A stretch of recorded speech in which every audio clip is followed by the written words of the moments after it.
Como funciona um computador? Sem dúvidas, ele é uma das maiores invenções da humanidade. Ele é formado por hardware e software. Hardware é toda a parte física do computador e software toda a parte lógica, ou seja, os seus programas. O conjunto de componentes eletrônicos, circuitos e placas, hardware, se comunica por meio de barramentos. Ocorre um fluxo de informação que são controladas pelo chipset. Esse controle ocorre de maneira rápida e precisa, impedindo que as informações se conflitem. Um componente fundamental para o computador é o processador. Ele executa todas as tarefas imputadas, como um cálculo na calculadora a uma edição de uma imagem. Ou seja, é o processador que demanda a resolução das lógicas dos softwares. Mas antes da tarefa chegar ao processador, há uma interação com a memória RAM. Ela armazena temporariamente uma cópia do software, ou seja, a memória RAM é responsável por abrir os arquivos e mantê-los visíveis ao processador, já que seria muito mais demorado encontrar arquivos de execução em um local lotado de coisas desnecessárias. Programas, sistemas operacionais, arquivos em geral, como filmes e imagens, precisam ser armazenados em algum local. O responsável por isso é o HD. Nele encontram-se os dados pelos quais temos acesso normalmente pelo sistema operacional. O sistema operacional é um software que permite utilizar outros softwares, além de disponibilizar uma plataforma de acesso para desfrutarmos das operações que todo conjunto de hardware realiza. Modelo de Harvard. Entre os anos de 1937 a 1944, foi desenvolvido o computador Mark I pelo engenheiro americano Howard Aiken, em parceria com a IBM, na Universidade de Harvard. Este é considerado o primeiro projeto de computador de toda a história. Ele mistura conceitos de computadores eletrônicos e mecânicos, e a partir dele foi criada a arquitetura de computador chamada Arquitetura Harvard. Durante muitos anos, essa arquitetura foi utilizada somente como modelo de estudo, até a década de 70, quando as empresas de circuitos integrados começaram a utilizar microcontroladores. Microcontroladores são microcomputadores com um único circuito integrado e amplamente utilizados por aplicações embarcadas, como sistema de controle de automóveis, dispositivos médicos implantáveis, controles remotos, máquinas de escritório, eletrodomésticos, ferramentas elétricas, brinquedos e etc. Como consequência de serem dispositivos bem pequenos, eles possuem um poder de processamento muito menor. Por esse motivo, eles utilizam essa arquitetura Harvard para alcançar um melhor desempenho. O modelo de von Neumann. A arquitetura de von Neumann, John von Neumann, é uma arquitetura de computador que se caracteriza pela possibilidade de uma máquina digital armazenar seus programas no mesmo espaço de memória que os dados, podendo assim manipular tais programas. Recomenda-se que este modelo seja para sistemas com instruções simples. As primeiras máquinas possuíam programas fixos. A calculadora é um exemplo que utiliza essa arquitetura. Essa arquitetura é composta por uma memória e um processador. Sua característica principal é a presença de um único barramento de memória, compartilhando dados e instruções do programa. Dessa forma, há uma larga banda de transferência entre o processador e a memória, podendo até ocorrer gargalo, o famoso gargalo de von Neumann.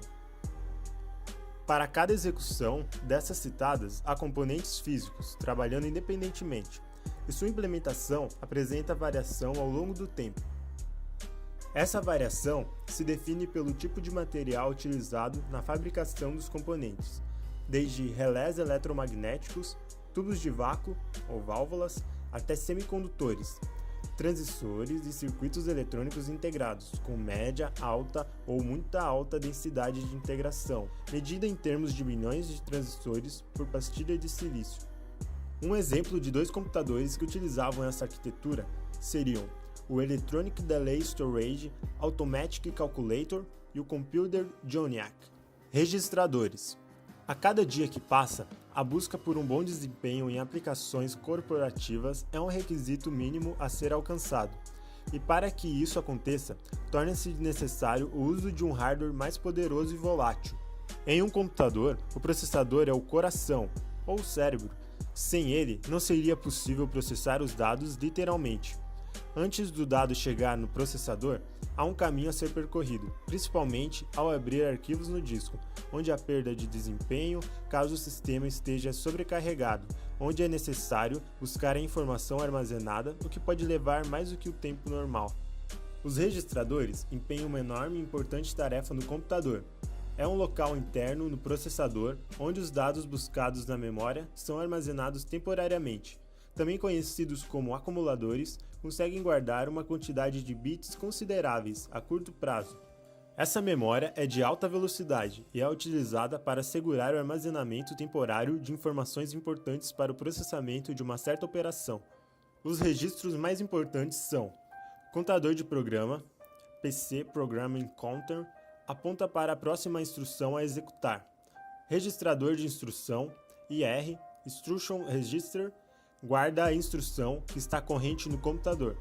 Com ela, a velocidade de processamento aumenta, ou na maioria das vezes não diminui, visto que a informação utilizada fica próxima a recursos do processamento, reduzindo o tráfego de dados da memória. Existem variados tipos de registradores na UCP, Unidade Central de Processamento, cada um desempenhando uma função específica. Existe o registrador para armazenar os tipos de dados da memória principal. Há também aquele que guarda o endereço de outro registrador e o próprio registrador de instruções, responsável pelo armazenamento de algumas instruções dos programas do computador. Arquitetura RISC e CISC. RISC e CISC são tipos de arquiteturas de processadores e ditam o funcionamento do mesmo. RISC, computador com conjunto reduzido de instruções, executa um conjunto simples e pequeno de instruções que levam aproximadamente a mesma quantidade de tempo para serem executadas. Resolve uma instrução com um ciclo só, reduz a instrução deixando-a simples. Os processadores baseados na computação de conjunto de instruções reduzidos não têm microprogramação. As instruções são executadas diretamente pelo hardware. Como característica, essa arquitetura, além de não ter microcódigo, tem um conjunto de instruções reduzido, bem como baixo nível de complexidade. CISC, conhecida também pelo computador com um conjunto complexo de instruções, executa centenas de instruções complexas diferentes, sendo assim extremamente versátil. Necessita de vários ciclos de processamento para processar uma instrução complexa. Examinando de um ponto de vista um pouco mais prático, a vantagem de uma arquitetura CISC é que já temos muitas das instruções guardadas no próprio processador, o que facilita o trabalho dos programadores, já que dispõe de praticamente todas as instruções que serão usadas em seus programas. Os processadores CISC têm a vantagem de reduzir o tamanho do código executável por já possuírem muito do código comum em vários programas, em forma de uma única instrução.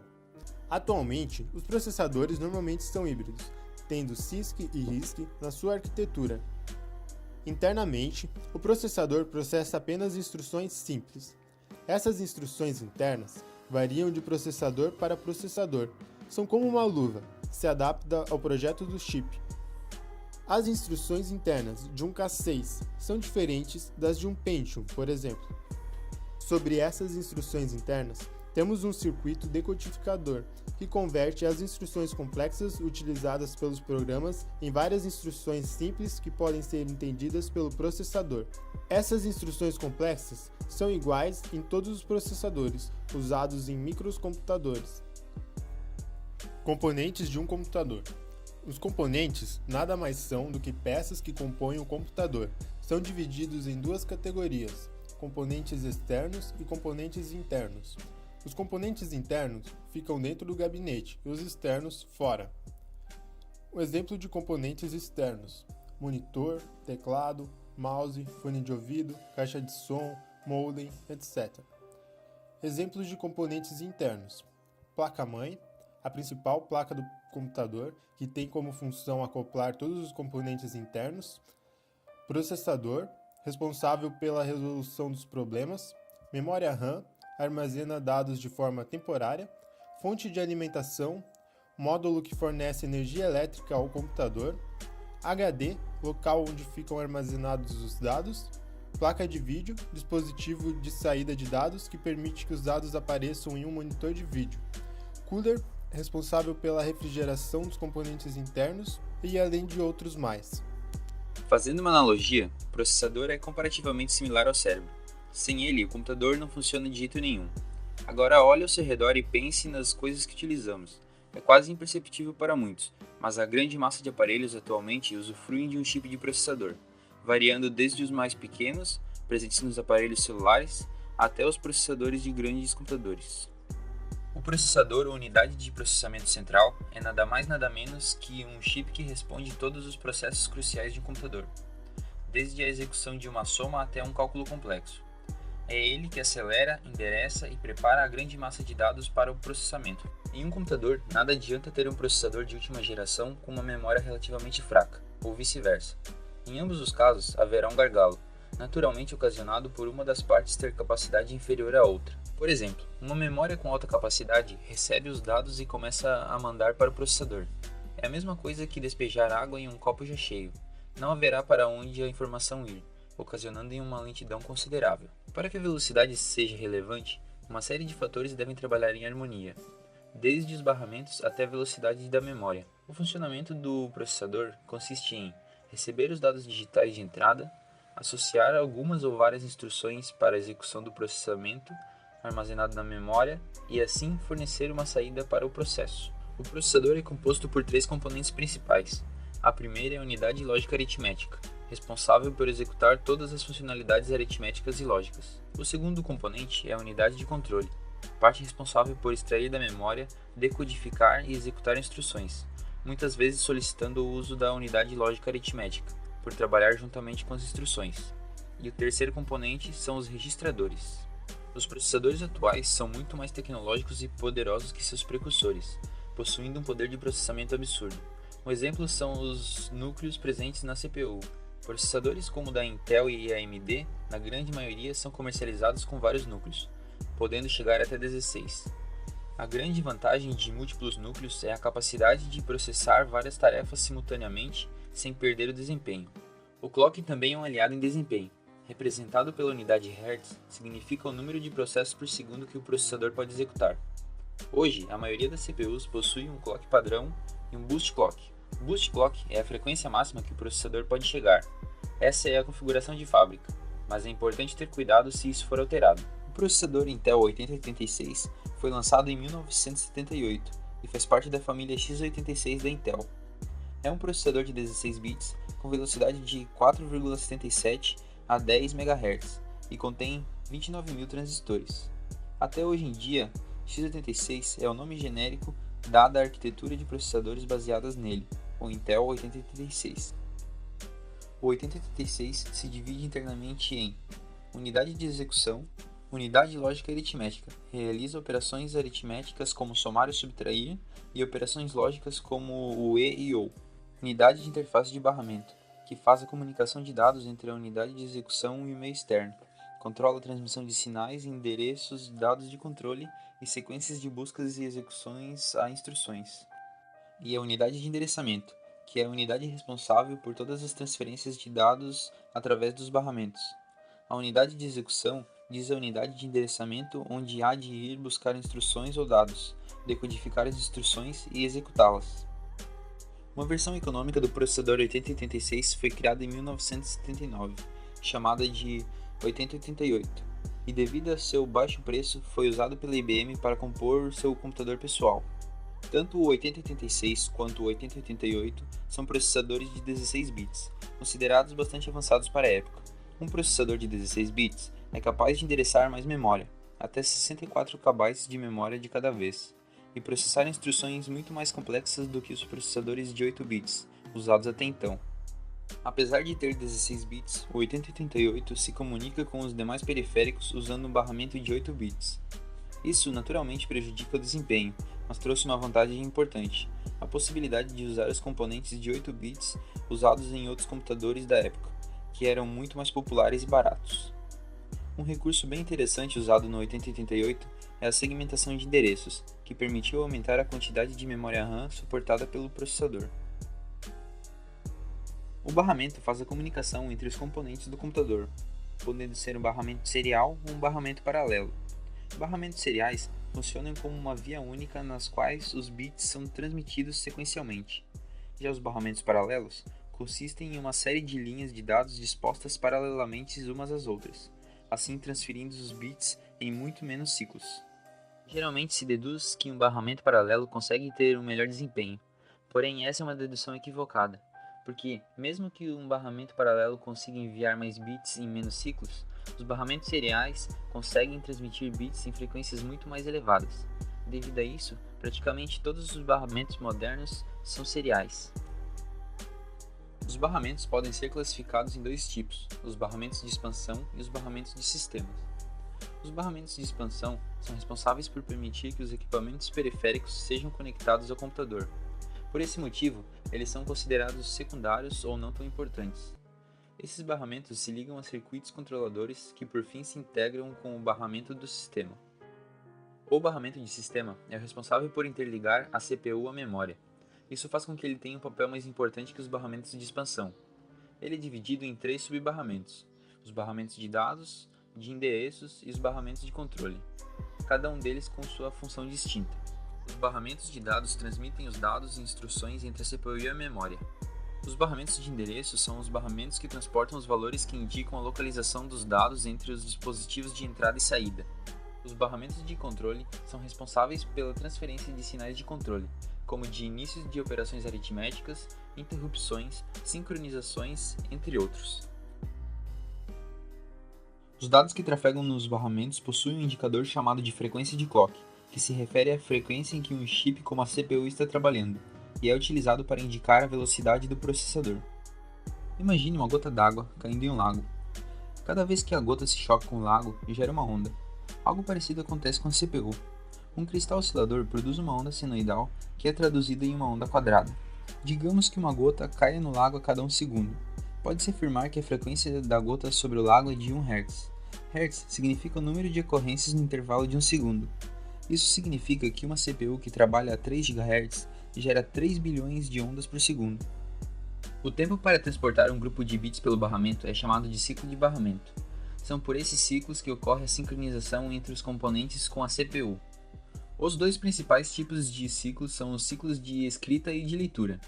Os ciclos de escrita são utilizados para escrever um dado em uma posição da memória ou em uma porta de um periférico. Durante um ciclo de escrita, ocorre uma transferência de um dado armazenado em um registrador interno do microprocessador para um dispositivo externo a ele.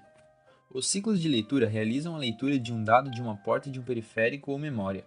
Após a ativação do sinal de leitura, se espera que o dispositivo periférico ou de memória sendo acessado coloque o dado a ser lido pelo microprocessador no barramento de dados e endereço multiplexado. A frequência em que o processador deve trabalhar é especificada pelo fabricante, porém existe uma técnica chamada overclock. Essa técnica consiste em alterar propositalmente a frequência do barramento da placa-mãe, de forma que obriga o processador a trabalhar mais rápido. Mas é preciso tomar alguns cuidados e colocar na balança se é isso mesmo que você quer fazer. Ao aumentar a frequência de clock, a temperatura do processador aumenta, podendo até chegar em temperaturas em que o sistema de refrigeramento não consiga suportar.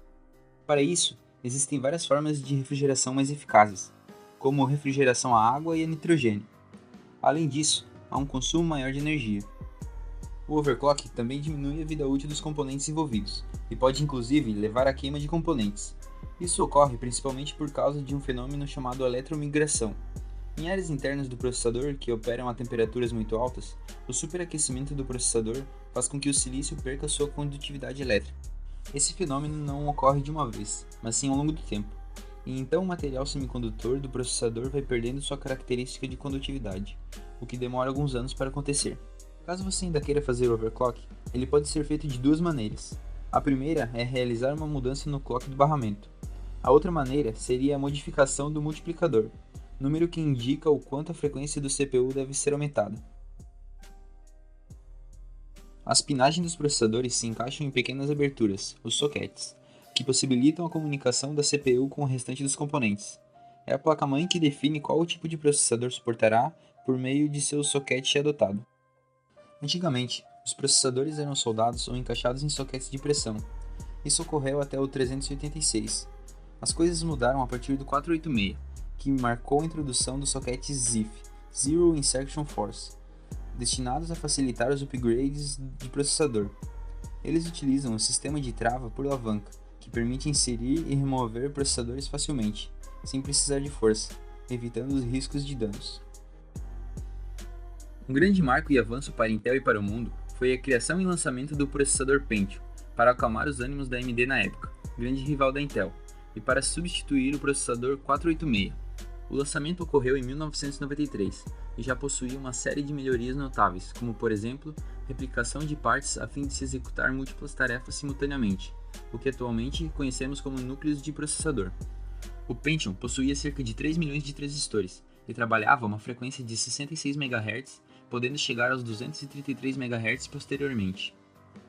O Pentium pertence à quinta geração de processadores de 32 bits da empresa, além de possuir 64 bits de barramento de dados, o dobro de seu antecessor, e cache de 16 KB, 8 para instruções e 8 para dados. Com o surgimento do Pentium, se inicia a era de dissipadores e coolers para resfriamento exclusivo do processador, visto que com a capacidade de processamento elevada, era necessário um cuidado especial com a temperatura. A família Pentium foi consagrada ao longo dos anos e a cada ciclo de 12 meses era criada uma nova geração, o que deixava a concorrência acirrada. Por incrível que pareça, a família Pentium é utilizada em larga escala atualmente, e atende muito bem às tarefas cotidianas e paralelas das pessoas. Mesmo não parecendo, e apesar de ter um tamanho relativamente pequeno, a memória RAM empenha um papel muito importante no fluxo de processamento de dados. A memória RAM é utilizada para armazenar dados e programas que o computador precisa em tempo de execução. Então, caso houver desligamento, os dados serão perdidos. Na prática, o que ela faz é deixar todos os dados prontos, desde arquivos do HD, CD, pendrive, entre outros, para que o processador e outros componentes utilizem a informação, de maneira mais rápida, elevando a velocidade de processamento do conjunto. O pente de memória pode ser constituído por dois chips, a SRAM e a DRAM. O que diferencia os dois chips é que a DRAM possui alguns capacitores que necessitam de carga a cada tempo para não perder os dados, mesmo com a alimentação do computador ligada. Já a SRAM, enquanto houver energia corrente, os dados continuarão disponíveis. Em compensação, a SRAM é muito mais rápida e, consequentemente, mais cara que a DRAM, o que deixa um certo desafio para os engenheiros. Entretanto, fabricantes costumam utilizar a DRAM por ser mais eficiente energeticamente, além de elevar menos a temperatura e ter maior capacidade de armazenamento por bit. A grosso modo, ela faz com que o computador não esqueça o que estava sendo feito algum tempo atrás. Imagine você navegando na internet e quer minimizar o navegador para abrir um editor de texto, ao mesmo tempo que o arquivo para editar é carregado para a memória. O computador deve saber o que estava sendo feito, para que quando o usuário voltar para o navegador, possa estar no local onde o navegador foi minimizado. Para guardar essa massa de dados, é necessário um local de rápido acesso, já que o usuário está utilizando o computador em tempo real e requisita desempenho. Hoje, o tamanho de armazenamento varia, podendo haver de 1 até 32 GB. Algo que deve ser levado em consideração é que o processador requisita dados constantemente para a memória. Por isso, uma memória de 32 GB pode não oferecer tanto desempenho quanto 4 pentes de 8 GB. Isso acontece pelo processador se comunicar com as memórias pelos diferentes canais da placa-mãe, onde o processador pode acessar ao mesmo tempo os dados de todos os canais. Cada vez mais, a procura por alto desempenho vem sendo praticamente um requisito mínimo em diversos sistemas, máquinas e afins. Visando aumentar o desempenho do computador, foi desenvolvida uma memória auxiliar aos processadores, cujo nome é cache. Ela é uma memória de alto desempenho, cujo propósito é evitar que o processador fique ocioso. Mas como assim ocioso? Quando o processador está em operação, ele trabalha em conjunto com a memória RAM, responsável por armazenar os dados cruciais a serem processados. Sabendo que a memória RAM possui uma velocidade inferior ao processador, e que o mesmo sempre aguarda o retorno da memória para continuar o processamento, foi pensado na memória cache como um mediador, aquele que será contatado primeiramente antes de partir para a memória RAM. A memória cache possui 3 níveis de busca em importância, a L1, L2 e L3. A L1 é a mais próxima do processador, sucessivamente, sendo assim, a busca se inicia por ela e termina na L3. Caso a instrução não seja encontrada pelo processador, o mesmo parte para a memória RAM. Vale ressaltar que, por ser a memória primária na busca do processador, ela pode operar na mesma velocidade que ele, sendo assim, é uma memória muito custosa. A memória L2 é a intermediária entre a L1 e a RAM. É nela que a primária se baseia ao buscar instruções antes de partir propriamente para a RAM. Ela possui mais espaço que a L1, porém é menos veloz. Já a L3 faz praticamente a mesma coisa que a L2, porém com mais capacidade de armazenamento e menor velocidade. Com as três trabalhando em conjunto, o ganho performático é notável, porém um processador de 20 MB de memória cache não significa um processador melhor. Antes de avaliar o desempenho entre eles, é necessário um apanhado geral de todas as funcionalidades como um todo. Levando em consideração todos os fatores como latência, tamanho dos barramentos, velocidade dos componentes, entre outros, a memória cache desempenha uma importante funcionalidade, evitando a ociosidade do processador. Mas por que não utilizar a memória cache no lugar da memória RAM? Em primeiro lugar, temos que levar em consideração que mesmo que a memória cache e a memória RAM façam o mesmo trabalho, a memória RAM sai perdendo no quesito velocidade. Por outro lado, temos a questão do preço. A memória cache, por ser uma memória muito veloz, acaba sendo absurdamente mais cara, encarecendo o conjunto. Além disso, por questões de conexões e barramentos, não seria possível com facilidade utilizar apenas a memória cache. É por isso que temos as duas trabalhando no mesmo conjunto de equipamentos, visto que a memória cache se localiza junto ao processador e que a RAM ocupa muito mais espaço e armazena dados nas casas dos gigabytes, enquanto o cache é pequena e rápida, podendo armazenar 12 megabytes. O que é BIOS afinal? O nome parece estranho, mas sem ela o computador não funcionaria. A BIOS está armazenada na memória ROM e contém o software necessário para iniciar a placa-mãe, consequentemente verificar todos os dispositivos presentes no computador e iniciar o sistema operacional. É por causa dele que, se, por exemplo, não for detectado um teclado no computador, não será possível prosseguir para a parte de carregamento do sistema operacional. Na BIOS existem algumas configurações importantes, que todos que trabalham com suporte deveriam saber. A primeira delas é que é possível modificar a ordem de inicialização do sistema operacional. Ou seja, normalmente a ordem se inicia pelo HD, onde o sistema operacional está armazenado, e caso não seja encontrado, a sequência de busca vai passar por todas as unidades, e caso não encontre nenhuma delas, será mostrado um erro ao usuário. É assim também que é feito para formatar um computador, alterando a ordem do boot para um USB primeiro. Por exemplo, o sistema operacional será inicializado pela memória presente no USB. É possível configurar senhas para acesso às configurações da BIOS, além de bloquear algum HD, alterar os números de núcleos do processador e a velocidade do processamento. O fluxo que a BIOS segue antes de iniciar de fato o sistema operacional é composto por 4 etapas. A primeira é verificar as informações gravadas na memória localizada na própria placa-mãe, conhecida como CMOS. Essa memória é alimentada por uma pequena bateria, e nela fica armazenado, por exemplo, a data e a hora do sistema, mesmo após o desligamento da máquina.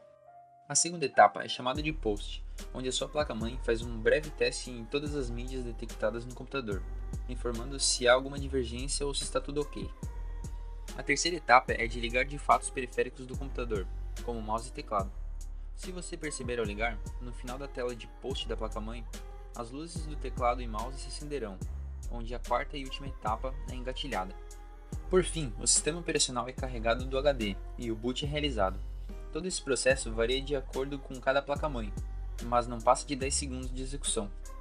O armazenamento de dados foi, sem sombra de dúvidas, um dos maiores responsáveis pelos avanços tecnológicos da humanidade. A escrita possibilitou armazenar conhecimento que poderão ser repassados para futuras gerações. Computadores possibilitam armazenar informações em unidades que, com o passar do tempo, foram ocupando cada vez menos espaço físico, e com maior capacidade possibilitou essa verdadeira revolução de informação pela qual estamos vivendo. Pensando no uso variado do armazenamento de dados, existem várias tecnologias e diferentes abordagens para que o usuário possa usufruir deste recurso. Quando o usuário armazena um dado, ele espera que isso seja um processo rápido, fácil e, o mais importante, seguro. O desempenho de gravar informações em dispositivo de armazenamento depende tanto da tecnologia do dispositivo quanto do computador em si. SATA refere-se para a tecnologia de transferência de dados entre os dispositivos de armazenamento e drives com o computador. O famoso cabo flat fazia algo parecido, porém devido à eficácia SATA, hoje em dia é praticamente obsoleto. Como no SATA tudo é feito em série, um pequeno cabo é capaz de realizar a tarefa. A transferência de dados em dispositivos SATA também supera os antigos padrões IDE. No novo formato, temos dois tipos de velocidade, que são 150 MB por segundo no padrão SATA normal, além dos novos discos denominados SATA 2, que chegam a 300 MB por segundo. Características interessantes no padrão SATA. HDs que utilizam essa interface não precisam de jumpers para identificar o disco primário ou secundário. Há a possibilidade de fazer a troca de um HD SATA com o computador ligado. Versões da interface SATA. SATA 1. A primeira versão do SATA trabalha com taxa máxima de transferência de dados de 150 MB por segundo. SATA 2. Não demorou muito para surgir uma nova versão denominada SATA 2, cuja principal característica é a velocidade de transmissão de dados de até 300 MB por segundo, o dobro do SATA 1, não sendo um pouco maior por também utilizar codificação 8B/10B.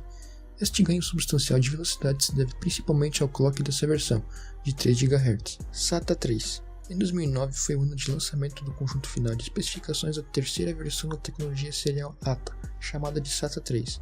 Este padrão permite, teoricamente, taxas de transferência de até 600 MB por segundo. O padrão SATA 3 se mostra especialmente interessante para o uso de unidades SSD, que por utilizarem memória do tipo flash, podem alcançar taxas de transferência mais elevadas que os discos rígidos. A especificação SATA 3 trabalha com frequência de até 6 GHz, também fazendo uso da codificação 8B/10B. Tecnologias relacionadas ao SATA. Os fabricantes podem adicionar tecnologias em seus produtos para diferenciá-los no mercado, ou para atender a uma determinada demanda, o que significa que certos recursos podem não ser obrigatórios em um disco rígido só por este ser SATA. NCQ, Native Command Queuing. O NCQ é tido como obrigatório no padrão SATA 2 e no SATA 3, mas era opcional no padrão SATA 1. Trata-se de uma tecnologia que permite ao HD organizar as solicitações de gravação ou leitura de dados em uma ordem que faz com que as cabeças se movimentem o mínimo possível, aumentando, pelo menos teoricamente, o desempenho do dispositivo e sua vida útil. Link Power Management. Este recurso permite ao HD utilizar menos energia elétrica. Para isso, o disco rígido pode assumir 3 estados: ativo, parcialmente ativo ou inativo. Assim, o HD recebe energia de acordo com sua utilização no momento. Staggered Spin Up.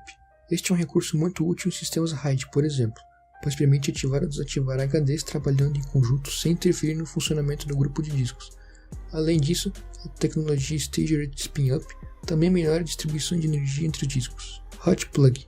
Em sua essência, essa funcionalidade permite conectar o disco ao computador com o sistema operacional em funcionamento.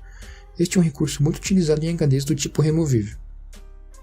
Conforme o passar dos tempos, a necessidade de armazenamento de certos dados se tornou imprescindível, principalmente no meio empresarial, onde tudo deve ser armazenado com total segurança. Como a memória RAM não foi feita para armazenar grandes quantidades de dados, foi criado o que conhecemos atualmente como disco rígido. Com o disco rígido, é possível armazenar muita informação, que pode chegar mais ou menos a 5 TB, e a melhor coisa é que após gravada a informação continua salva mesmo com o conjunto desligado. Mas e como o HD grava os dados de tal maneira que mesmo sem energia continua salvo? Abaixo do HD existe uma placa lógica responsável por conter partes essenciais ao funcionamento, entre eles o chip conhecido como controlador, onde através dele é gerenciado o movimento das partes que gravam, rotinas que mantêm a integridade de dados, entre outros. Outra parte comum é o chip de buffer, contendo entre 2 e 64 MB de memória.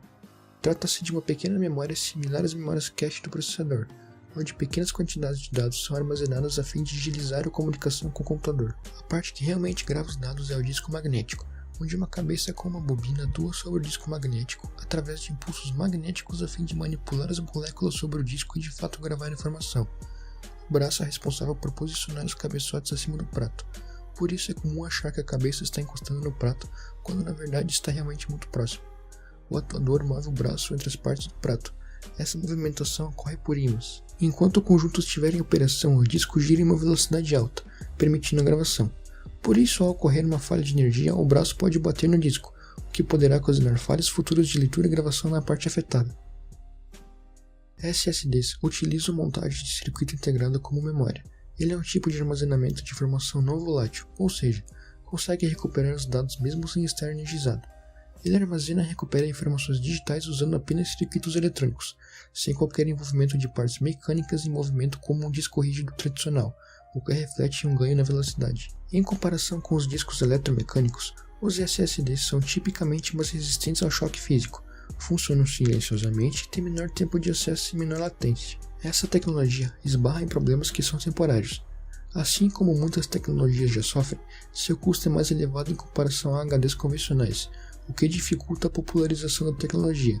Além disso, a capacidade máxima é inferior. Existem informações que podem ser críticas para seus proprietários. Se perder as fotos de uma viagem com a família parece uma dor de cabeça, imagine uma empresa perder os dados de seus clientes ou das compras realizadas. Para isso existe uma tecnologia chamada RAID. RAID consiste em um conjunto de discos rígidos individuais que geram redundância entre eles, trazendo segurança e desempenho. Se um disco falhar, o outro continua funcionando normalmente e o usuário nem percebe a diferença. O administrador é avisado pelo sistema e substitui o disco que falhou. Apesar disso, o RAID não protege contra falhas de energia ou erros de operação ou contra a falha simultânea dos dois discos. Falhas de energia, código errado de núcleo ou erros operacionais podem danificar os dados de forma irrecuperável. Por este motivo, mesmo usando-se o RAID, não se dispensa a tradicional cópia de backup. Existem diversas categorias de RAID, alguns exemplos de como eles podem trabalhar. RAID 0. São 2 ou mais HDs que realizam gravação e leitura dos dados simultaneamente. Quando o sistema envia a instrução de gravar um byte no arranjo de discos em RAID 0, a informação é fatiada e distribuída, sendo cada uma das partes gravada em um dos HDs do arranjo. Quando todos os HDs trabalham simultaneamente, existe um ganho de velocidade durante os processos de leitura e gravação de dados, e quanto mais discos, menos congestionamento no processo. Um cuidado a ser tomado é que caso uma parte de uma informação for perdida em um dos HDs, todo o resto da informação será comprometida. RAID 1. O RAID 1 trabalha com um conceito no qual 2 ou mais HDs são utilizados para armazenar os dados, sendo dispostos sempre em pares. As informações são espelhadas entre dupla para garantir a redundância. Esses são apenas alguns exemplos do funcionamento dessa tecnologia. Existe uma série de outros RAIDs, mais atuais e que trabalham com conceitos diferentes. Muito se falou até agora do funcionamento interno de um computador, mas como o usuário comum se comunica com todas as partes da máquina? A pergunta é difícil, mas a resposta é muito simples, pelos dispositivos de entrada e saída.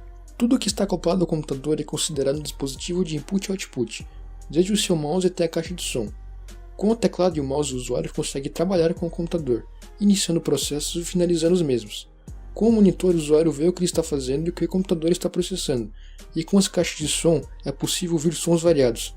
Ainda é possível conectar mídias externas como CDs e pendrives dos mais variados tamanhos, a fim de aumentar o poder de armazenamento do computador. Resumindo, sem esses dispositivos não seria possível controlar e nem ver dados do computador, o tornando sem serventia para o usuário final. Para muitos, o simples fato de ouvir sons oriundos do computador é fundamental, para outros é opcional. Poucos sabem que até o som tocar de fato no fone de ouvido ou em uma caixa de som, existe uma sistemática por trás, fundamental para a execução do som e interessante de se pesquisar. Uma placa de som é nada mais nada menos que uma pequena placa capaz de converter sinais analógicos em digitais, tornando o reconhecimento possível pelo computador, que apenas compreende sinais digitais. Esse processo é realizado pelo circuito conhecido como ADC, Analog Digital Converter, cuja função é extrair amostras de onda elétrica gerada pelo aparelho que está emitindo determinado som no formato analógico, como um microfone de cantor, onde são transformadas em sinais digitais perceptíveis pelo computador. Ao realizar essa conversão, é possível que os componentes do computador interpretem essa informação e permitem que essa voz digital seja enviada, por exemplo, por aplicativos de conversa ou conversas em jogos. O ADC é responsável pelo caminho de fora para dentro, ou seja, dispositivos que captam voz e passam para o computador. Pelo outro lado, para fazer o caminho inverso, o DAC, Digital Analog Converter, é o componente responsável pela conversão. Sem ele não seria capaz de ouvir músicas nos fones de ouvido e nas caixas de som, visto que dispositivos fora do computador só compreendem sinais analógicos, mais conhecido como ondas de som. Ao comprar um computador, uma pequena placa de som vem embutida junto com a placa-mãe, e sozinho já é capaz de oferecer uma excelente qualidade de som para o usuário final. Não é comparado aos estúdios de gravação, mas já quebra um galho no dia a dia. Se você quiser, ainda é possível comprar uma placa de som off-board, onde por si só tem uma qualidade superior e tem a vantagem de ser portátil e não soldado junto à placa-mãe. Fazendo um caminho diferente, imaginem como o computador consegue se comunicar com outro computador do outro lado do mundo. Parece mágica, mas não é tecnologia. É através do modem que o seu computador manda dados para o servidor do provedor de internet, transformando os dados digitais em ondas analógicas prontas para percorrerem o longo trecho de cabos presentes por todo o território mundial. Da mesma maneira, o modem por si só consegue interpretar os dados recebidos pela linha telefônica e transformar o mesmo para o formato digital a fim de ser lido pelo computador ou dispositivo integrado na rede. Vimos até aqui que tanto a placa de som quanto o modem possuem a mesma função, transformar um determinado dado digital para analógico ou vice-versa, desempenhando um papel importante para o computador se comunicar com outros. Muitas pessoas usam o computador no seu dia a dia e não se dão conta dos componentes essenciais para o seu bom funcionamento. Um computador sem monitor é a mesma coisa que uma pessoa não conseguir enxergar. O computador funciona como um todo, mas não é possível ver o que está acontecendo nele, salvo pelos sons que podem ser emitidos. Através do monitor, o usuário pode trabalhar, jogar, relaxar assistindo filmes e séries e tudo mais. Assim como o teclado e mouse, ele é um periférico, ou seja, dispositivo de entrada e saída do computador, mais precisamente de saída visual. Para que a imagem saia do computador e apareça na tela, um caminho é percorrido desde a placa de vídeo até o monitor. Monitores antigos recebem sinais analógicos do computador, já os novos recebem o digital, conhecido como binário 0-1. Em monitores antigos, é necessário ter o cabo VGA, cabo que transmite esse sinal analógico para o monitor através de 15 pinos, onde cada pino é responsável por uma cor e afim de aterramento e passagem de dados. Já com os monitores LCD, por exemplo, o computador não precisa converter os dados para analógico visto que o monitor possui suporte ao formato digital. Atualmente, há diversas opções de monitores no mercado, variando desde os mais simples até os mais incrementados com resoluções absurdas. Para que o seu computador tenha um bom desempenho, é necessário adquirir um monitor compatível com o core da máquina. Sendo assim, o monitor de 4K não irá ser melhor que o da resolução menor caso o computador possua uma placa de vídeo mais fraca.